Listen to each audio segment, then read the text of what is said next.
สบายดีพ่อแม่พี่น้องคนลาวทั่วประเทศเนาะมื้อนี้คำปานจะมาแจ้งข่าวเกี่ยวกับไฟไหม้พี่น้องบ้านสะลุยเมืองกะลึมแขวงเซกองในหมู่บ้านสะลุยหันมันจะมี36หลังคาเรือน35หลังคาเรือนที่ว่าไหม้หมดยังเหลืออีก1หลังคาเรือนเหตุการณ์ไฟไหม้ย้อนว่ามอดไฟในเรือนบ่ละเอียดจึงพาให้เกิดเหตุการณ์ไฟไหม้ในระยะเวลา 12 โมงตอนกลางคืนทว่าในหมู่บ้านหั่นจะมุ่งส่วนหลายจะมุ่งหญ้าละแอมฟาร์มเฮียเนาะเกิดเหตุการณ์ไฟไหม้บ่สามารถดับไฟได้เพราะได้ก็เอาตัวเองนี่รอดจากเหตุการณ์ไฟไหม้ตอนนั้นเนาะตอนนี้มีคนไทยบ้านสลุยหันติดต่อหาคำปานขอความช่วยเหลือเนาะสิ่งจำเป็นแห้งก็คือเครื่องนุ่งห่มแล้วก็อาหารแห้งพี่น้องเนาะใครที่ว่าอยู่ใกล้เคียงเขตแถวเมืองกะลึมเขตแขวงสิกองนั่นสามารถเข้าไปช่วยพี่น้องได้เด้อตอนนี้ถ้าว่าขาดแห้งก็คือเครื่องนุ่งห่มแล้วก็อาหารแห้งพี่น้องเนาะ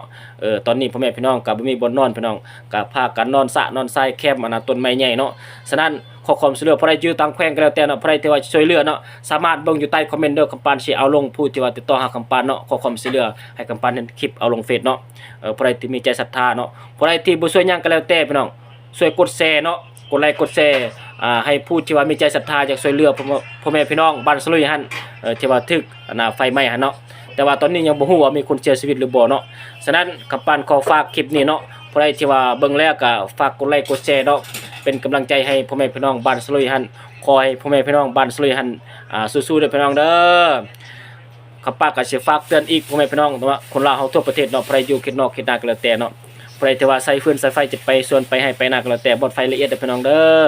ผู้ใดที่ว่าอยู่ในเมืองก็แล้วแต่พี่น้องเนาะส่วนนี้เป็นช่วงร้อนที่ว่าใส่ไฟหลายเนาะจะเป็นใส่พัดลมใส่แอร์อย่างต่างๆกับปิดสวิตช์ซอกในป้องกันดีๆพี่น้องเนาะเอาฉะนั้นก็เป็นกำลังใจให้พ่อแม่พี่น้องบ้านสลุยพี่น้องสู้ๆเด้อพี่น้องเด้อใครที่ว่ามีใจศรัทธาอยากช่วยเหลือก็สามารถเบิ่งอยู่ใต้คอมเมนต์แล้วก็ไปช่วยเหลือเขาได้พี่น้องเนาะขอฝากตรงนี้บ๊ายบายหมดทุกคน